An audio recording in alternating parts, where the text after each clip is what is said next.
So it looks like we have the majority of our students here, so we'll get started.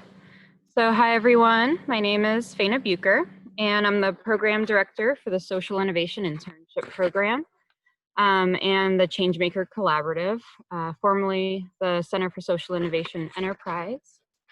On behalf of the Social Innovation Internship and the Sustainability Fellows Program, we're pleased to welcome you all to the fourth Alumni Panel webinar.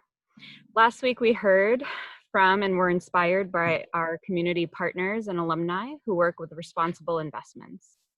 Each of their stories showed a different path to how they got there.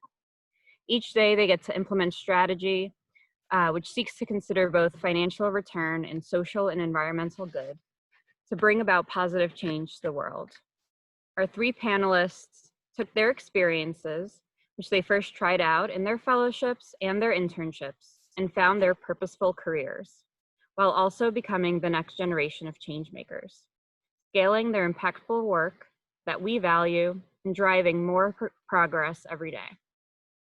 So to continue to illustrate the potential impact of these experiences, like you all are having this summer, we invited some more alumni and our partners. So today we'll be focusing on climate action specifically, where the potential impact and job opportunity is absolutely massive. According to the United Nations, at least 24 million new climate impactful jobs will be created by 2030 as a result of addressing the climate crisis.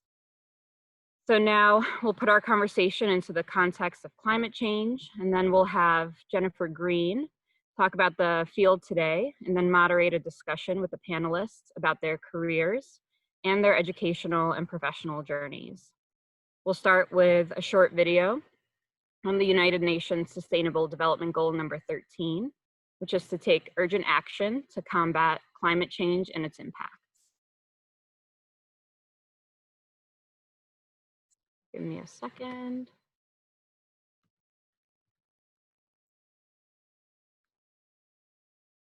On this International Mother Earth Day, all eyes are on the COVID-19 pandemic, the biggest test the world has faced since the Second World War. We must work together to save lives, ease suffering, and lessening the shattering economic and social consequences. The impact of the coronavirus is both immediate and dreadful. But there is another deep emergency, the planet's unfolding environmental crisis. Biodiversity is in steep decline, and climate disruption is approaching a point of no return. We must act decisively to protect our planet from both the coronavirus and the existential threat of climate disruption. The current crisis is an unprecedented wake-up call. We need to turn the recovery into a real opportunity to do things right for the future. I'm therefore proposing 6 climate-related actions to shape the recovery and the work ahead. First, as we spent huge amounts of money to recover from coronavirus, we must deliver new jobs and businesses through a clean, green transition.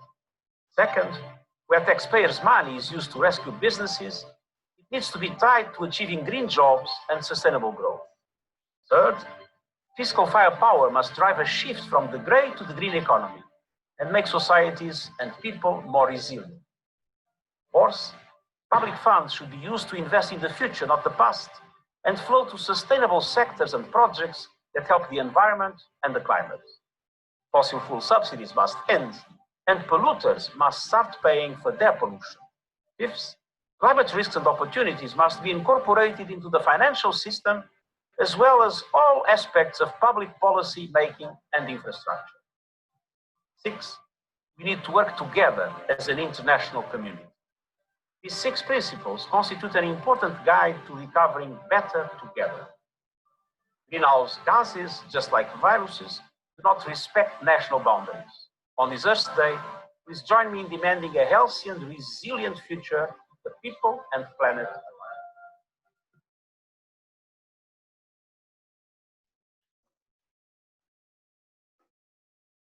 Thanks, Faina. On this Great, thank you. So for today's panel on climate action, we are very lucky to have with us Jennifer Green, who is the Sustainability Officer for the City of Burlington. As many of you may know, Burlington is known for its leadership in sustainability. It was the first city to source 100% of its electricity from renewable generation, but they didn't stop there. Burlington has an ambitious goal of achieving net zero emissions, including heat and transportation, in the next decade. This spring, the city released a green stimulus package to support economic recovery and advance its climate goals at the same time. Burlington serves as a leader in municipal climate action and a model for other cities throughout the country, and this is due in no small part to Jen's skill, tenacity, and collaborative spirit. Jen has over 30 years of community development experience, including work on gender equity, national planning, and environmental management with organizations like Peace Corps, CARE International, and the World Resources Institute. She has a master's in public administration from Columbia and a PhD in sociology from American University. In addition to working for the city, Jen teaches sustainable development courses at the University of Vermont. Jen is a founding and very active member of both the Urban Sustainability Directors Network and the New England Municipal Sustainability Network. It's through her contributions to the NEMS network that we've had the distinct pleasure of working closely with her over the past 4 years. And we're so grateful that Jen and the City of Burlington are hosting their 3rd Sustainability Fellow this summer.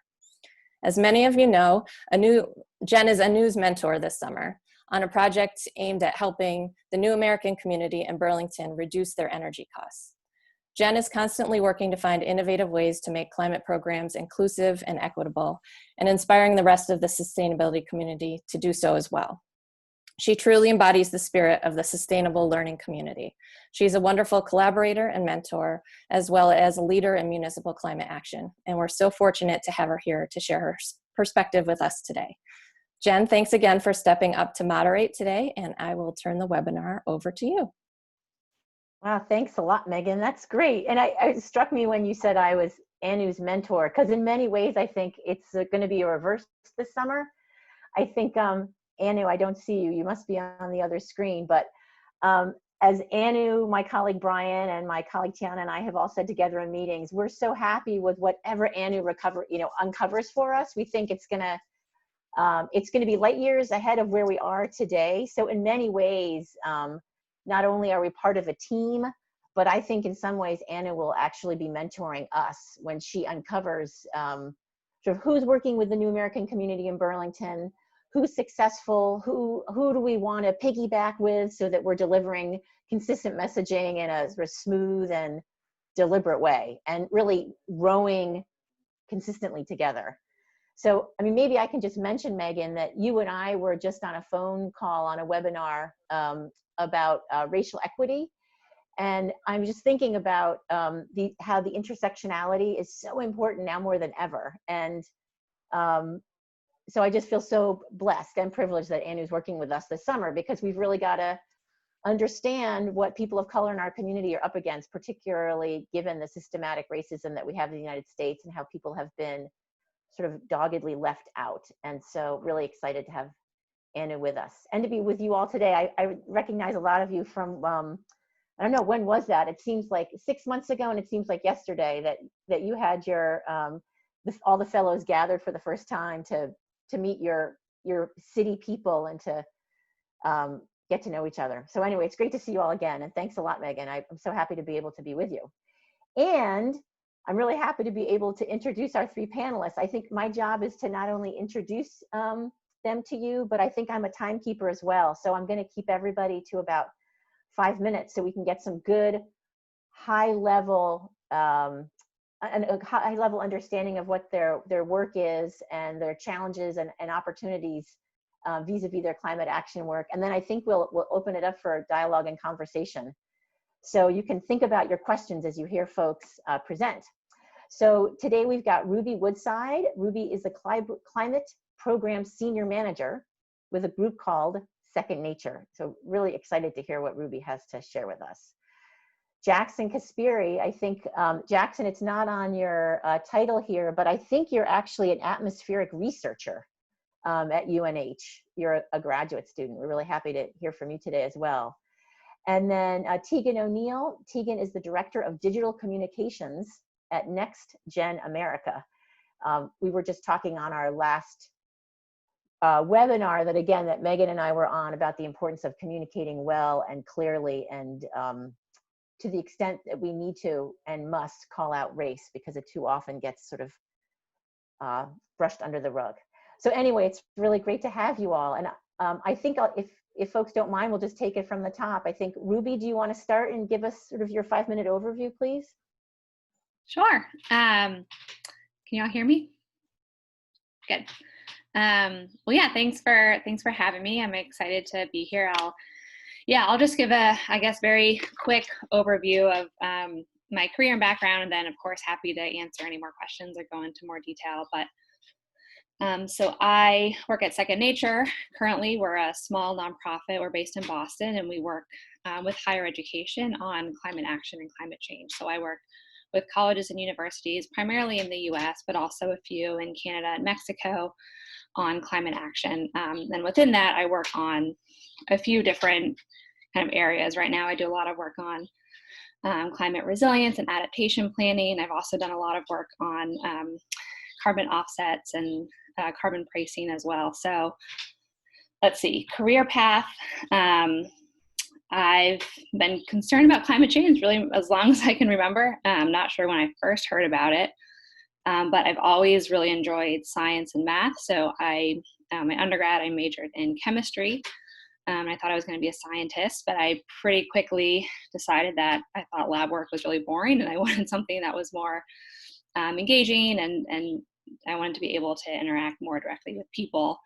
I also spent a lot of time working on farms during college and growing up.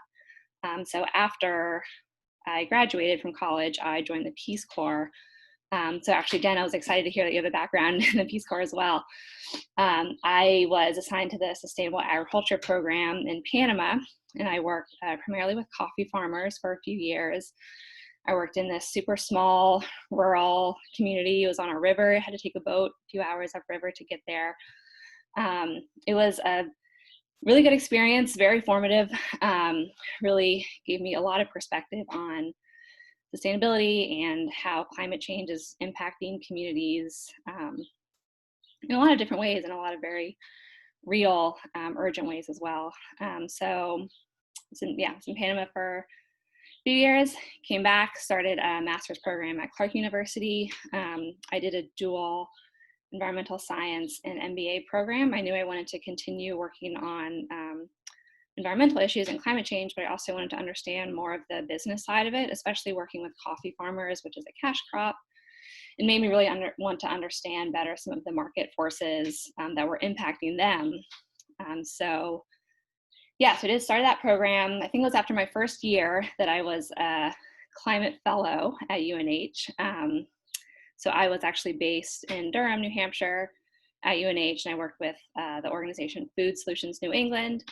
My summer project was to understand and document some of the ways that climate change was impacting agriculture and aquaculture throughout New England. So I did this primarily actually just through visiting and interviewing farmers and fishermen, which is, it was a really wonderful summer project. And I learned a lot about the food systems in New England, but I would say mostly just felt really privileged to be able to talk with different farmers and visit farms, and that there were, as an outsider coming in, these people were willing to talk with me and share their stories, and I was able to really understand how climate change was impacting them, but also the really creative ways that they were adapting and being flexible in their businesses. So so that was my summer climate fellows or sustainability fellows experience, and happy to talk more about that as well.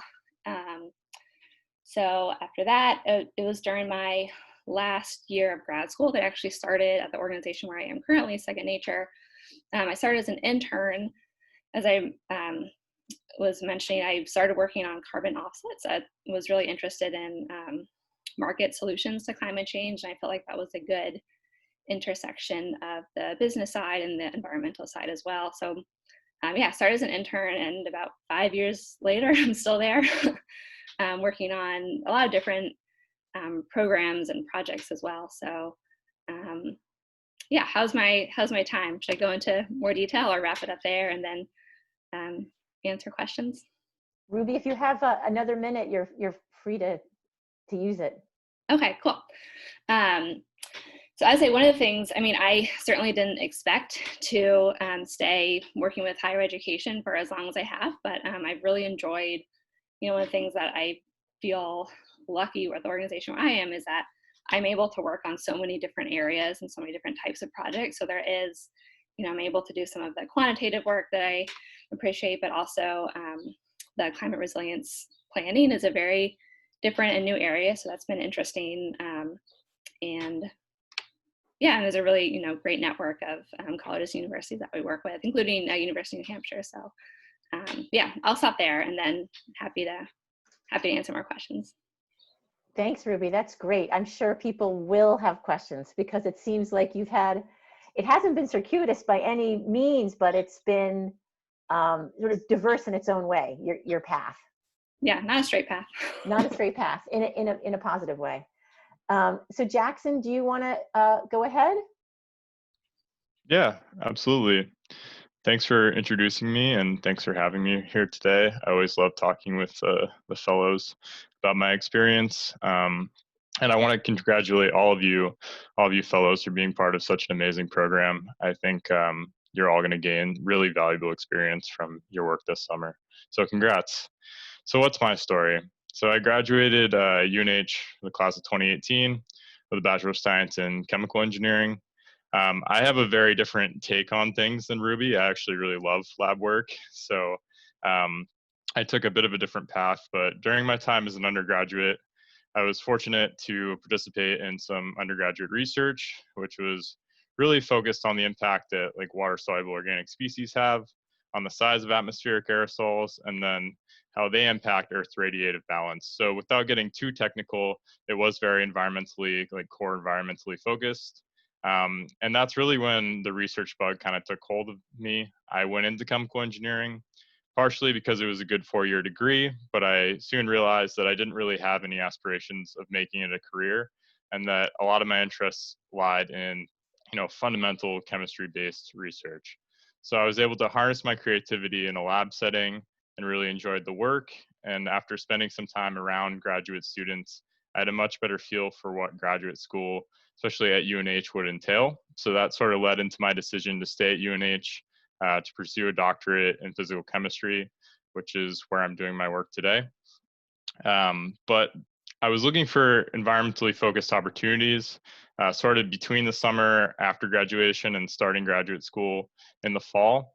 And I learned about the SI Fellows Program through a very good friend of mine and also fellow alumni. And she really had nothing but good things to say. She raved about the program and how good of an experience it was for her.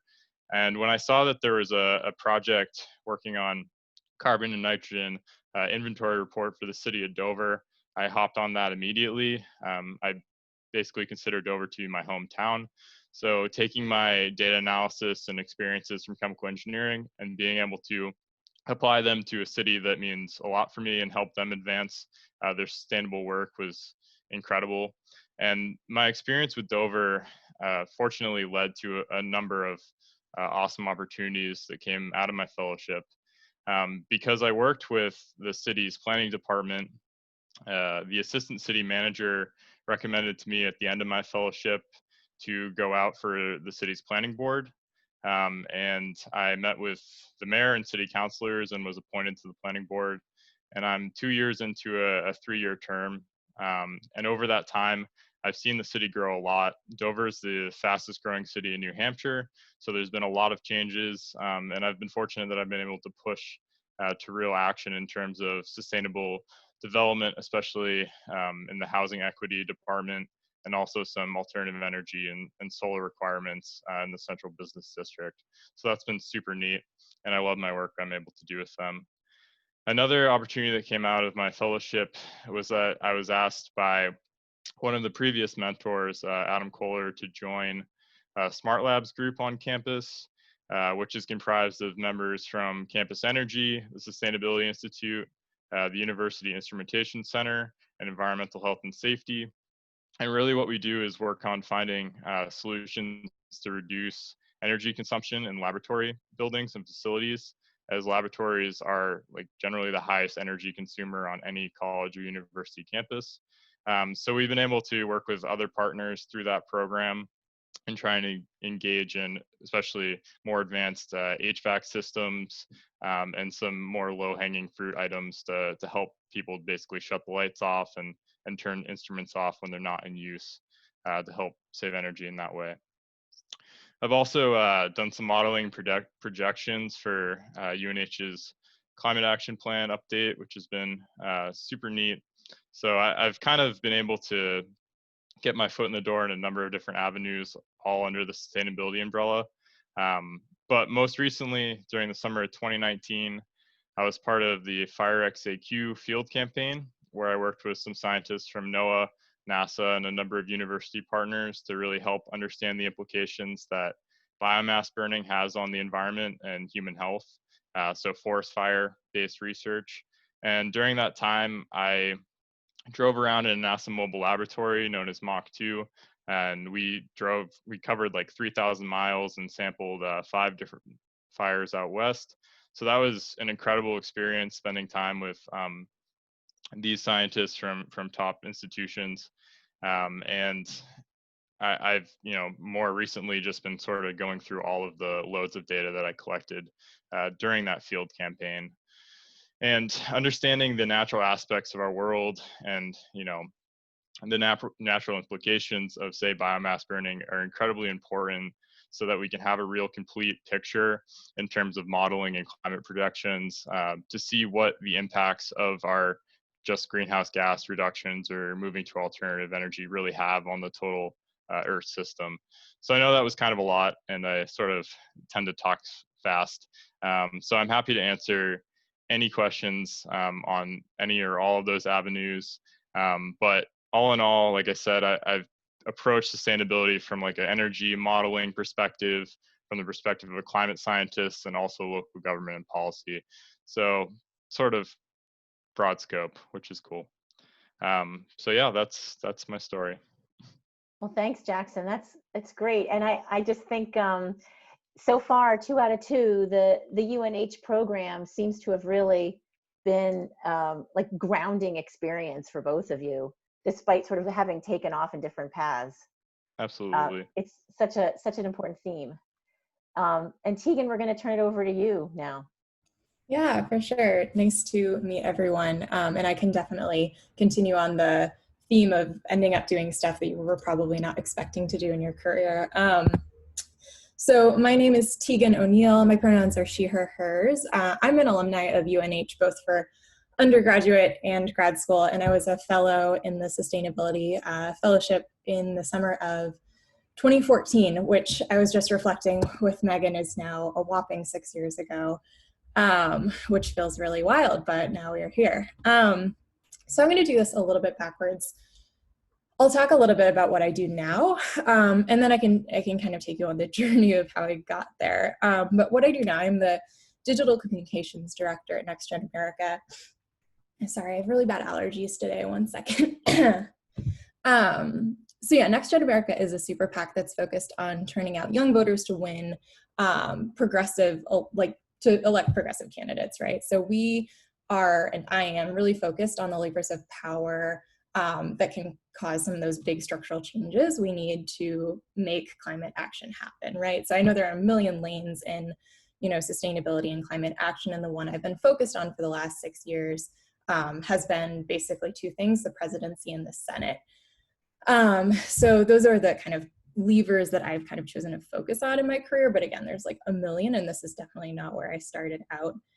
So in my role at Next Gen, I oversee a ton of stuff that has almost nothing to do with climate, which is, again, a big departure from the work that I did through my fellowship. And at UNH, I was a policy, climate policy researcher. In my fellowship in 2014, I worked with farmers and ranchers in Montana, trying to consolidate resources and get those resources into the hands of like farmers and ranchers who are dealing with like really scary climate impacts. But yeah, I'm doing, I'm trying to, now in my career now, I guess the big difference is that I'm trying to, just pull different levers than what I was doing then. But I learned a lot in that fellowship that kind of was very, very important in the work I do now, and that is all about political communication. So what I do today is I run all of NextGen's advertising, our creative services, our social media, and our brand partnerships.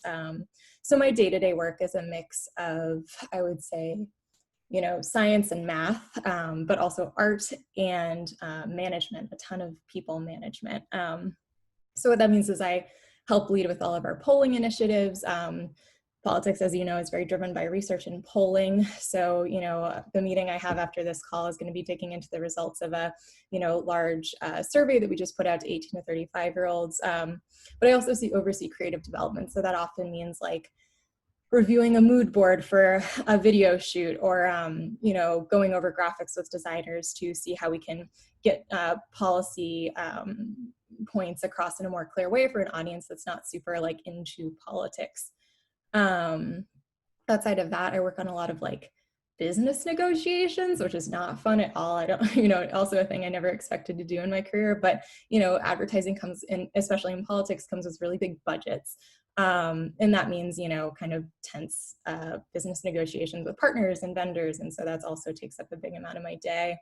And I manage a team of 15. It is a lot of what I do is making sure I'm supporting the folks who are on my team. And you would be amazed how much of like senior management in politics is just like basically HR and budgets. But all of that work, my hope is that we'll win the presidency and take back the Senate, and that will kind of pave the way for bigger structural changes that get the climate action that we need.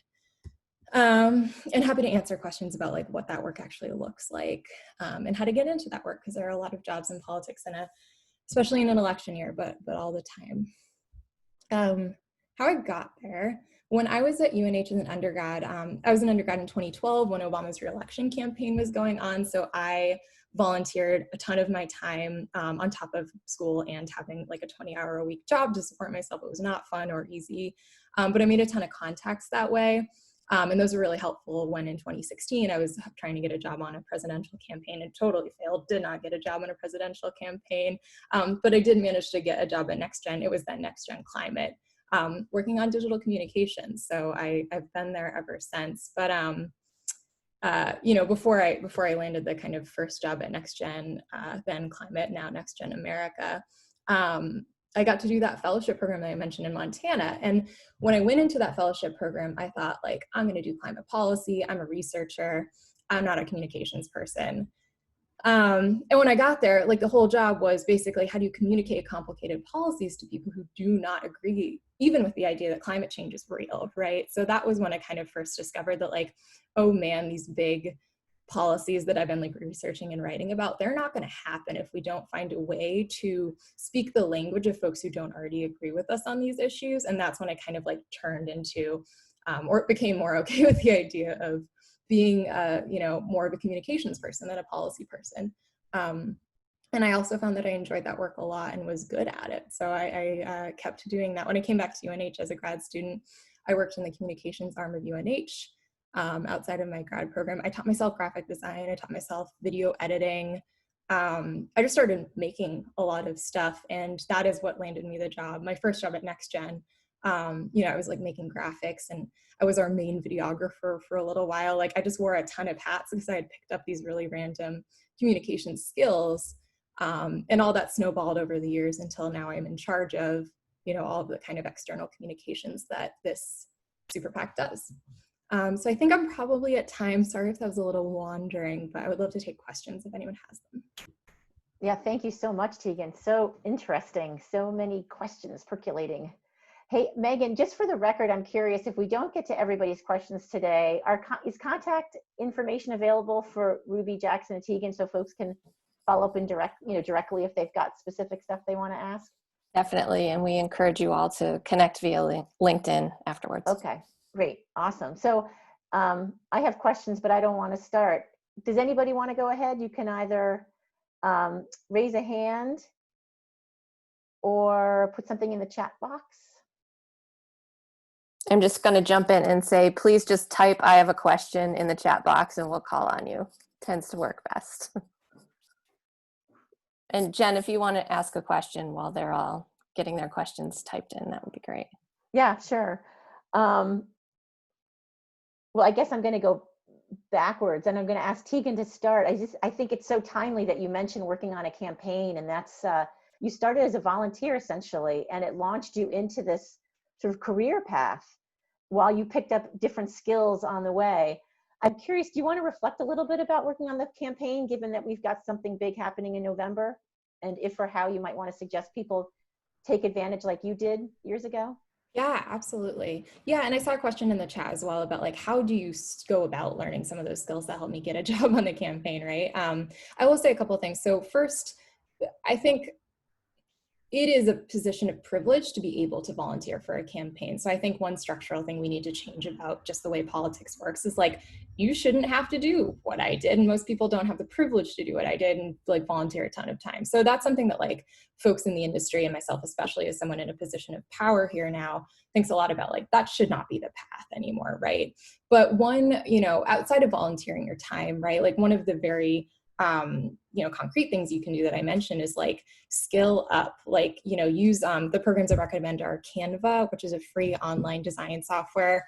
There are a bunch of like open source ones that work on Linux programs. Like there's a ton on the internet. I taught myself by just Googling and, you know, ended up being able to make money off of graphic design to support myself. So yeah, I would just like, don't listen to the gatekeepers of like, you know, design and video who are like, you need to go to film school or you need to go to design school. Like that is not true. It's trash.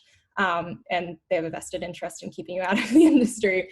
So yeah, I would just like start with Google, start with Canva.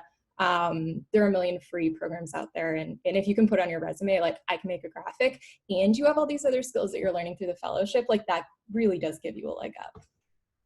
That's awesome advice. I really appreciate that. Looking at the chat box, Gabe, you had a question? Yeah, hi. My name is Gabe Desmond. I use he, him, and I'm a fellow working with Middlebury College doing biomass carbon accounting. And yeah, thank you all. Really, really fascinating. I mean, I'd love to be in any of your shoes, you know, in several years' time. So, but I'm really curious. I'm sort of in that transition out of undergrad and into the job market. I'll be graduating in February, and I'm really curious. I think Tegan, you were talking about this a little bit, but maybe sort of what hard skills have been really useful. I feel like a lot of undergrad is building like really general soft skills, communication, writing, and yeah, I'm curious sort of what you think the most impactful things you learned either academically or not that sort of help you propel yourself into the job market was. I'm sort of open to anyone who feels strongly they have a good answer.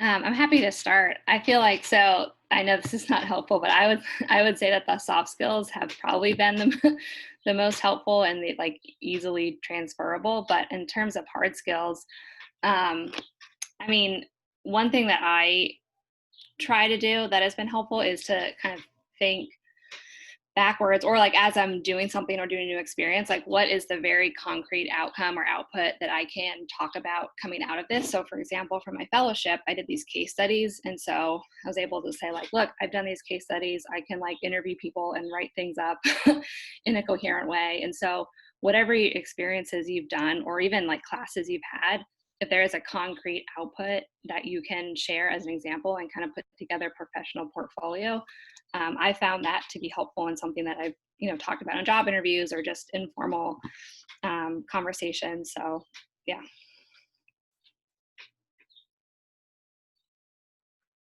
Thanks. I wonder, does anybody else want to chime in? Our panelists?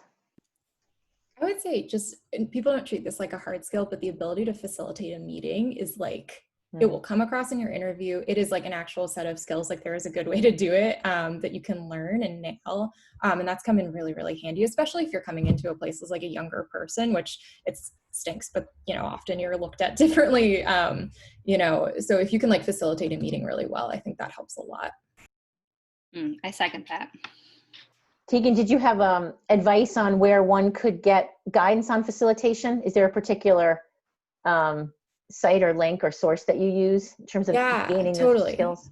Yeah, the Management Center is really, really good. I think it's the managementcenter.org, but I can send around the link through Megan and Jen and Faina. But yeah, the Management Center is a great place to start. Jackson, do you want to chime in? Otherwise I can move Yeah, on. I can chime in quickly. I've sort of stayed in the academic bubble, so I really haven't even started my long-term career yet, which is somewhat interesting. But for me, hard skills that I gained, especially from my fellowship and my undergrad experience that have worked wonders for me, are public speaking. So the ability to speak and present information that's technical to a non-technical audience has been incredibly important. And also data analysis, which I know many of you are going to get a lot more experience with data analysis this summer, and that's huge in this world. Um, Many people can do work completely remotely now, just solely based on data analysis, and data generally drives a story. So if you can combine technical data skills with like non-technical speaking and presentation skills, then you're worlds ahead of a lot of folks. So that's my advice.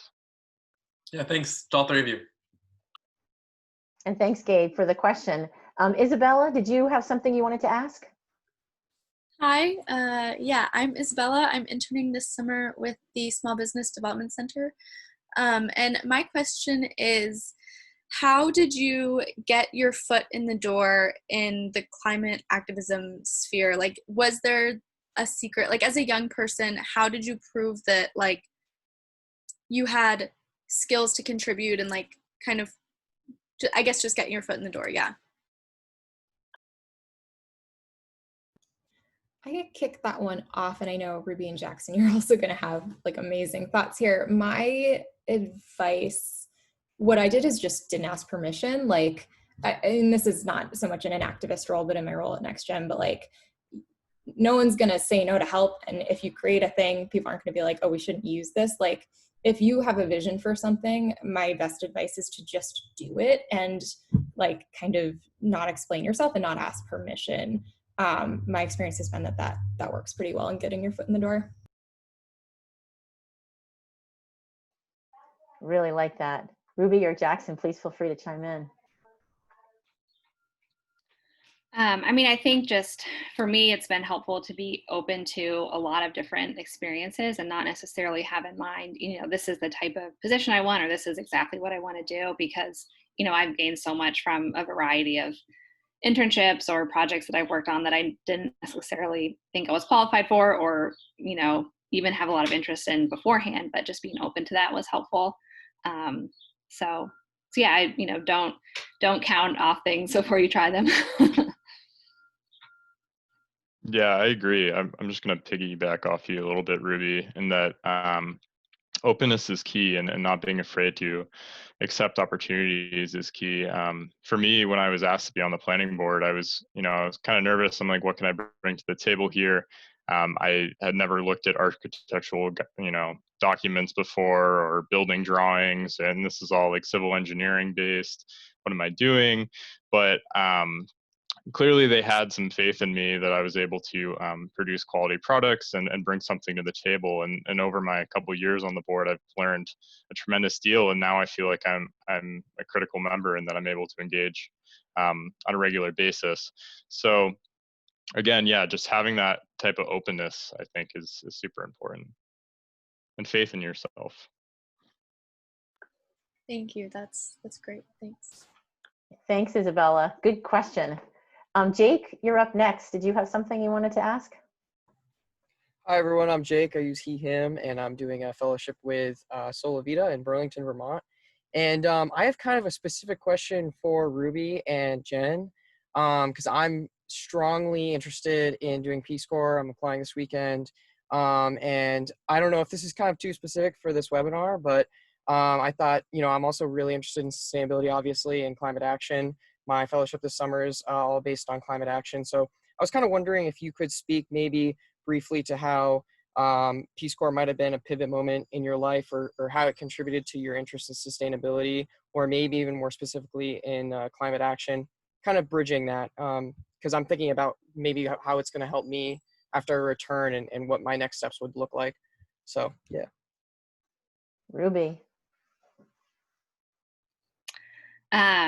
I mean, that's great that you're thinking about it. I would say the biggest way that it helped me is just to give me a new perspective. And, you know, living in a different country and a different culture is just, it's so humbling, but also opened my eyes to so much. And it actually, I mean, more than just, I was already interested in sustainability and climate. So it helped, you know, make even more real a lot of those issues that I was already, you know, already interested in. But also it made me really appreciate just the role of culture and people, and how that's, you know, it's not just about the science and the policies. Like you have to understand how it impacts people, and you have to be able to communicate that. And also I would say it made me think a lot about just my role as an American, and the role of America and my privilege, but, you know, as a white American in particular, but just the interconnections between all of these countries. So I know it's not super specific to sustainability, but it very much kind of broadened my perspective in a way that I never could have imagined. I will say that going into it, I had, you know, very few expectations as far as what specifically I was going to do. I think the application process has changed since I applied, but as much as possible, if you can go into it with, you know, not having any like need for a certain type of project, that's going to be helpful, because the people that you know, got the most out of their experience were super open, and the people that thought, oh, this is what I'm going to be working on, and then it ends up being something totally different, you know, that can be frustrating. But as you know, if you go into it open, you know, it's, yeah, I would recommend it. It's a good experience. Jake, I'm so excited to hear that. And let's just do, since you're in Burlington, let's do a socially distant meetup. I'd love to tell you more about it. Yeah, Cameroon was it was a game changer for me, for sure. So happy to hear that you're applying. So yeah, contact me. Let me know. Absolutely, I will do that. Okay. And Brandy, I wonder, did you have a question you want to ask? Yeah, hello. My name is Brandy, and I'm interning with Lonza this summer. I'm kind of new to the sustainability world, so I was just wondering, what is one thing that you wish you would have known a long time ago, or at least before entering this field of work?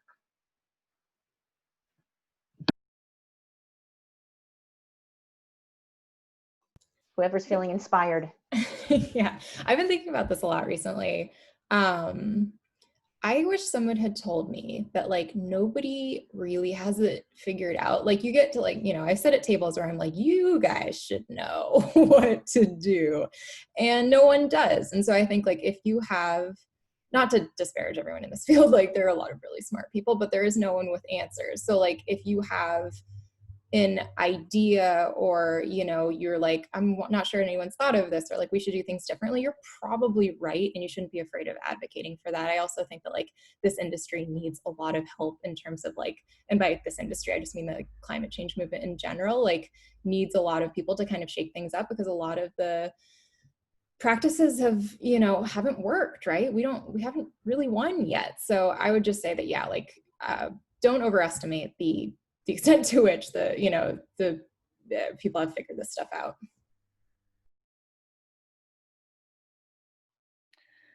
There's probably a million things that I wish I had known, and I'm still learning. I think one thing that I think about differently now is that it's not really about polar bears or saving the earth. It's about people, really. So just that, you know, different framework there is something that I think would be helpful to start out with. You know, the earth is gonna be fine, but we might not be.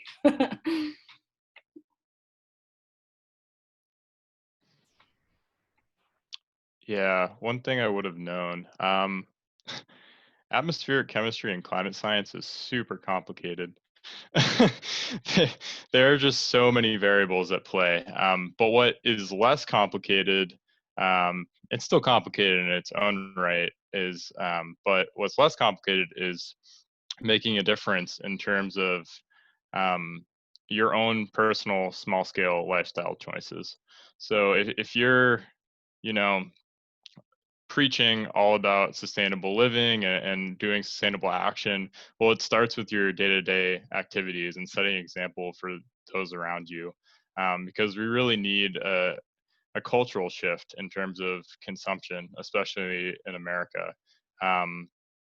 So I think, you know, energy is a big problem we're going to have to solve, and there's a lot of work that needs to be done there. But just shifting our mindsets is going to be huge. And coronavirus, in a way, you know, as terrible as it is, has shown us that we can live with less consumption. We can live and explore the areas that are closer to our homes. We can, you know, connect with each other in a more sustainable manner. So there are some positive outlooks that come out of it. And I realize I'm on a tangent now, so I'm going to stop myself. But Thanks, Jackson. Brandy, thanks for the question. I think we have time for maybe 3 more. Tori, you're up. Hi, I'm Tori. I'm interning at Piscataqua Savings Bank, which is a recently B Corp certified bank. And my question is mostly for Ruby. And I was just curious how you came to decide to do a graduate degree in environmental science, like MBA, and if you were finding, like, because I've been looking at it, I'm currently a rising senior, so I was just looking at different options I had, and it's hard to decide like which graduate degree to pursue. It's not like, oh, I'm pre-med, I'm going to do med school. Like, I don't have someone doing what I want in my like area, so it's hard to like see what path you're on. So I was just curious, and anyone else who's gone to grad school, to kind of guide. Sure. Yeah, I mean, I was probably in a somewhat similar boat in that I wasn't like 100% sure what like category or bucket I wanted to fit into. And I think I'm still not at all. But I knew that I wanted to continue, you know, working on environmental science in the field of climate change. But I also was realizing more and more that I wanted to understand some of the economics behind it. And, you know, in so many ways, it feels like it just comes down to money. And so that was what drove me really to think about doing the MBA, but then also pairing it with the environmental science. And I'm really glad I did both. My personal experience is that they were 2 very different programs, and in some cases I would learn, you know, one thing in one class and then the complete opposite in a business class, which was like a lot of cognitive dissonance. But I think that was ultimately helpful.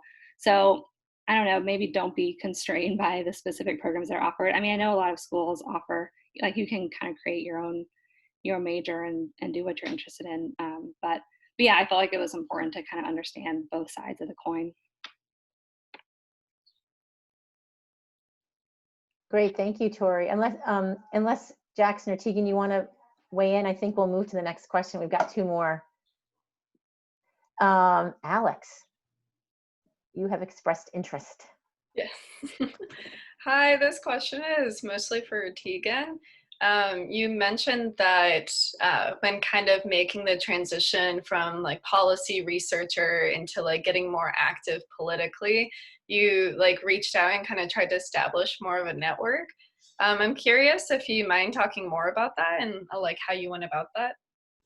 Yeah, for sure. And it was all like through UNH. So like when I was an undergrad, Obama was up for election. And so I just got really involved in the campaign that way. And those are the contexts that when in 2016, so like I worked with like the New Hampshire Youth Vote Director for the Obama campaign, working on events, you know, for the candidate. And like, you know, part of volunteering for a campaign or like working on a campaign is like you have to do coffee runs and you get to know people really well that way. So those are the folks that I emailed just out of the blue in 2016. And I was like, hey, you know, Justice Scalia just died. This election is going to be really important. Like, I need to do something about this. And they helped me find a role and kind of got my foot in the door. So it was really just, and like I said, this, you know, it's a broken system when that's the way, you know, you get your foot in the door, but that's how I did it. And then I'd also say that like, I respond to cold messages on like LinkedIn and emails and stuff. Like, I think you might be surprised how receptive folks are to just like getting in contact out of the blue, particularly when you've like done your research about what the organization does and offer like, you know, an idea or here's what I do differently, or here are the skills that I bring to this. Like, I think people would be pretty receptive, or at least I try to be really receptive to like that kind of outreach, even if I don't know the person or have a history. Thank you. Yeah, thanks, Alex, and thanks, Tegan. Anu, did you want to ask a question? Yeah. Hi, I'm Anu. I'm Jen's fellow this summer. And Jen, thank you for the kind words. I feel like I'm learning a lot from all of you. So my question is, I'm just wondering how you guys find a way to message climate change, climate activism in the different roles of your job, whether it be to people you're teaching something new to or people who deny climate change, and how you found is the best way to go about that.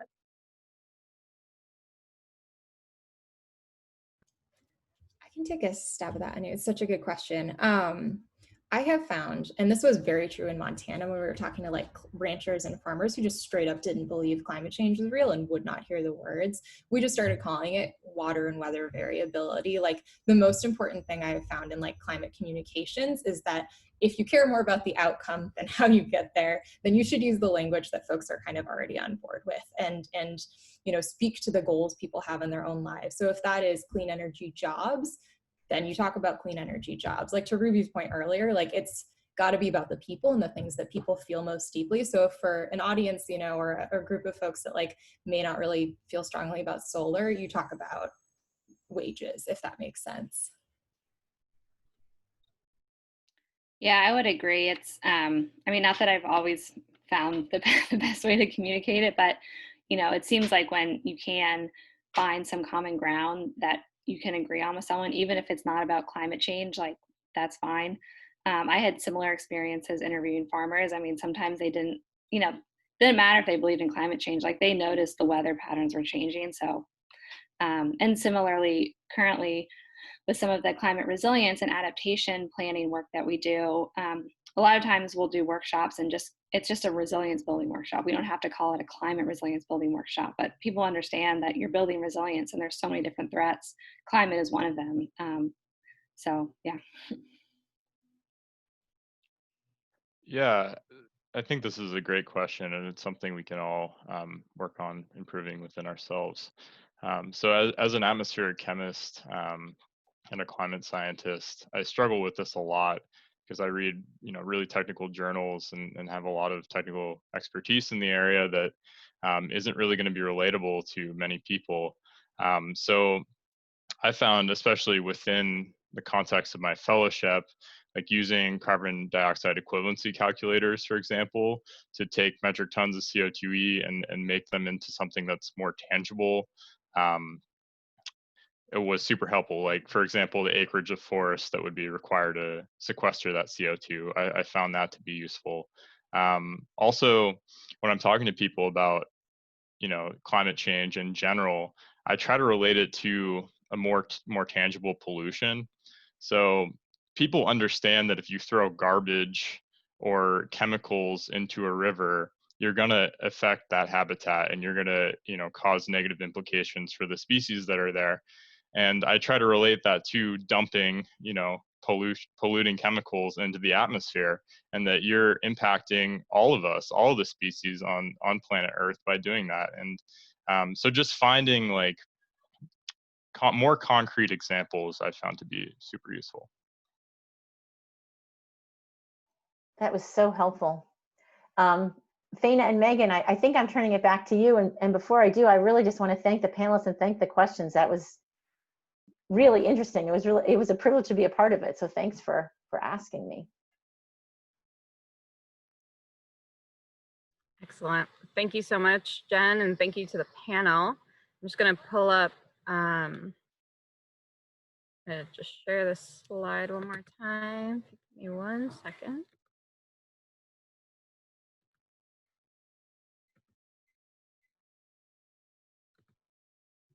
All right.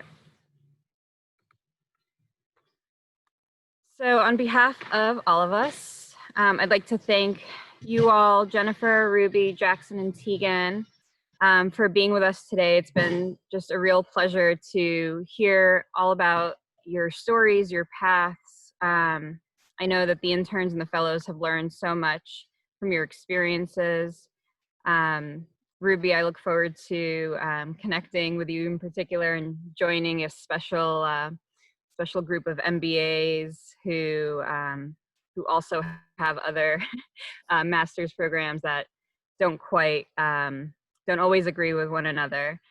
And I look forward to connecting with each of you, and I hope that the students also connect with you all as well. I encourage everyone who's interested in learning more about climate action opportunities to check out climate.careers. It's a job search engine helping talented job seekers find high impact jobs and internships at organizations working to address climate to accelerate this critical shift. I know that many of our panelists probably have other great resources that they can connect you to when you connect with them. And of course, please connect with and continue to connect with one another throughout the summer to grow and expand your knowledge and your network of change makers. Next week, we're going to be focused on sustainable business. So we hope you'll join us same day, same time, same place. Stay in touch, everyone, and we look forward to seeing you all next Thursday. Thanks, everyone. Thanks, everybody.